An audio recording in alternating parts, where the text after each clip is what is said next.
loudly proclaim with one accord the happy tale. Joining us now in studio is a food media specialist and recipe developer, Charmaine Broughton. Welcome, Charmaine. Thank you so much for having me. I'm so excited by it. I'm just looking down here and I'm good. so Excellent. hungry already. But you're a mom, first and foremost. You say you are a mom. I certainly am. And like the rest of us, you don't have a limitless budget, and you have some great ideas for gifts to stay on budget for the holidays. Yes, gifts to stay on budget, and better yet, gifts from your kitchen, but even better than that, gifts from your pantry. So I guarantee all of the listeners or viewers already have probably at least half of the ingredients that I'm going to be chatting about today. Bonus. Yes. Okay. So, Charmaine, I've noticed that over the years, it used to be a while ago, I don't know how many years ago, everybody made stuff, homemade stuff, and people loved it. And then we went through a stage where everybody was buying stuff. Nobody was doing homemade. But this seems to be back in vogue again. People love it. It is. And, more people now, thank goodness, are getting back into their kitchen cooking. And that's really my whole goal, is to inspire people to get back into their kitchen, because cooking has become an underrated life skill. And I do think that slowly now, you're right, people are getting into their kitchen and do want to give a gift from the heart as well. And that's really my point of this too, because, it's one thing to give teachers gifts and coaches gifts and so on. But if it's just a gift card from mom and she's been, going through the drive-through and she's stressed out, and then the kids hand their teachers or coaches an envelope and they don't even know what's in it, that's not what the holidays are about. The holidays are about, knowing what you're giving and giving a gift from the heart. Mm-hmm. So give us some no-fail ideas here. Okay, well, where should we start? Well, we can start with the cheese ball. So a cheese ball? Are cheese balls back? They are back. And you know what? I actually don't think that cheese balls ever went really away? Yeah, I don't think that they did. Now, a cheese ball mix, you can go to even just a bulk food store or a high-end store and pay between $5 and almost $20 for a little bag of dried herbs, okay? Mm-hmm. Or what you can do is you can go into your pantry and you can grab your clubhouse spices. You can measure out, your parsley and your garlic and your oregano and so on. Pop them in a little candy bag that you can get at a bulk food store or a craft store. And then you want to make sure that you give the instructions on how to prepare the cheese ball mix, right? Right. And then because this one literally costs pennies, because you're using you're using clubhouse spices right from your pantry, you can then, afford to pair it with a nice So you've got a bottle of beautiful wine. little gift card with an envelope in it. You've around a bottle of wine Right. with the herbs and spices in it, and you've written the recipe on the inside of the card. Right. And then this way you're inspiring whoever you're giving it to get into their kitchen and then recreate. So this recipe makes my pistachio fig cheese ball. Ooh. Aha. Yummy, yummy. Ooh. I'm going to leave you ladies lots to munch on thank after the goodness. segment. Yeah. Unfortunately, with radio, we can't really eat and talk, right? No. Maybe.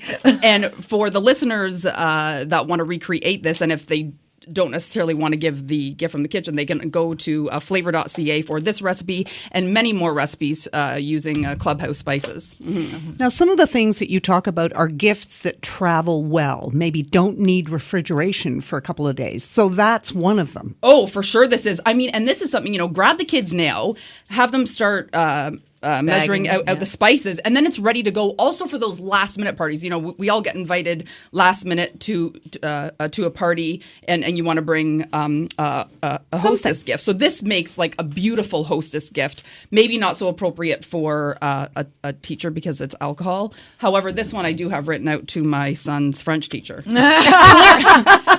She's French, maybe. Clearly, I really like him. Yeah. Wine and cheese for the French. Exactly. Oh, there you go. Yeah, absolutely. Yeah. And no fail. Yes. Okay, what else have you got here? So another recipe that I absolutely love. So this recipe comes from the Peanut Bureau. Now, peanuts and peanut butter, they're staples in Canadian homes, right? Mm-hmm. Most Canadians have them in their house. And peanut butter isn't just for toast or, banana sandwiches anymore. So grab the peanut butter, and this is the peanut butter fudge. What I love, actually, just to give the listeners more of a visual, the double-decker peanut butter fudge. So it's a layer of dark peanut butter fudge with a topping of peanut butter fudge. Oh. It's only 7 ingredients. And I swear, when I was working out with my trainer this morning, she knew something was up because it only takes 15 15 minutes to prepare, and I've been eating like my weight in it. I wish it took like hours and hours. But the other beauty of this recipe is it looks like you're like a European pastry chef. Yeah. And I mean, I did the happy dance in my kitchen when I was preparing this. So this doesn't it doesn't necessarily need to be refrigerated. However, I wouldn't put it on top of a hot stove either because it is fudge. But it tastes absolutely phenomenal. And again, only 7 pantry staple items. Like I guarantee even these 2 gentlemen in the room have the ingredients to make this fudge. Now I see a jar over there. That would be something yes. that would travel well. Okay, so yes. Oh, thank you. So this is my Candied brand. My brandied pears, and this is just a little bit more elegant, and it takes a wee bit more time in the kitchen, about half an hour. And it's just for this one, I'm using cold snap pears.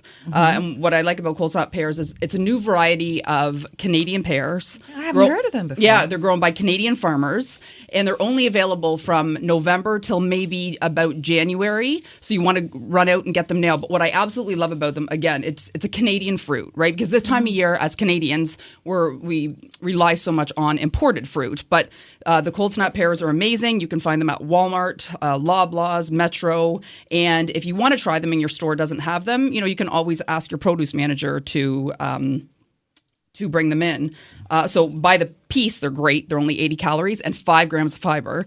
But for a gift from the kitchen, I've peeled them. And I've made a simple syrup, and it's called a simple syrup for a reason, because a simple syrup is simply water and sugar, yeah. a wee bit of brandy, and a vanilla bean. So it looks so beautiful too when you give it to your, the teacher or coach or so on. And then because the cold snap pears are only available until the new year, whoever you're giving them to can hold on to them, and maybe they can enjoy them in the spring over like yogurt or ice cream. In fact, the syrup, I actually poured a little bit into some puree the other day, and it was divine. Yes. Holiday gifts from your pantry and the bar. Now, what about this chocolate? Looks fabulous. So the chocolate bark. This is going to be our favorite. We're chocoholics. Oh, good. Excellent. Because okay. we think that chocolate is its own food group. Oh, I love the way that you think. So this is my chocolate, peanut, and rosemary bark. There's many reasons why I love this. Again, it's very simple cooking methods. Basically, you melt chocolate, and you're going to add some peanuts, some dried fruit. I like to use dried cherries, some chopped fresh rosemary, believe it or not, because dark chocolate and rosemary work really well together. And a little bit of cayenne, because again, the cayenne and the dark chocolate work really well together as well. And then you're just going to spread it out onto a baking sheet lined with parchment paper, top it with some more dried goods and some sea salt. So the great thing about this gift is it's got a little bit of everything. So it's got your sweet and your savory and your salty. And peanuts are phenomenal again. They're a pantry staple, but they're also loaded with heart-healthy fats and protein and fiber. I mean, I know it's the holidays, and believe me, chocolate is a food group to me as well, but it's nice to know that it has a little bit of nutritional value as well. In fact, I write for the Running Room magazine, and I featured this recipe in the Running Room magazine for the November-December issue because, believe me, I don't spend all that time running marathons to eat kale and quinoa all year, right? So, Charmaine, quick question Yes. for our listeners. How far ahead could they make these items so that they have a bunch, maybe refrigerated, maybe not, that they can just have ready? Yeah. Okay. Well, the Cheeseball mix. I mean, you could make that in now for 2020, right? Okay. Right. So talk about being organized. The fudge, The double-decker fudge. I'd say you could make this at least 2 weeks ahead of time. I mean, there's so much sugar that I think you'd be fine. The bark, maybe a week or so, and the canned pears, if you keep them in the refrigerator, up to 6 months. Mm-hmm. Perfect. Excellent. Now you have you're going to have all these recipes, and Yes. the blog will be on our website. Yes, they certainly will. Which is whatshesaidtalk.com. And if people want to find you, You can go to CharmaineBroughton.com for all of these recipes or to learn more about me. And on Twitter, @RunnerCharB. I'm on Instagram, Charmaine_Broughton. On Facebook, Charmaine Broughton. I'm just everywhere. Just I'm going to be on the everywhere. cover of Vogue next month. Yeah. With the hat or without? Yeah, Charmaine's Maybe walking- just with the hat. She's wearing a Santa Claus hat already, everyone. Actually, after eating all that fudge, I'll be in a suit. I won't be naked. Yeah. All right. Thank you so much. Oh, for my coming absolute in. pleasure, ladies. Thank you.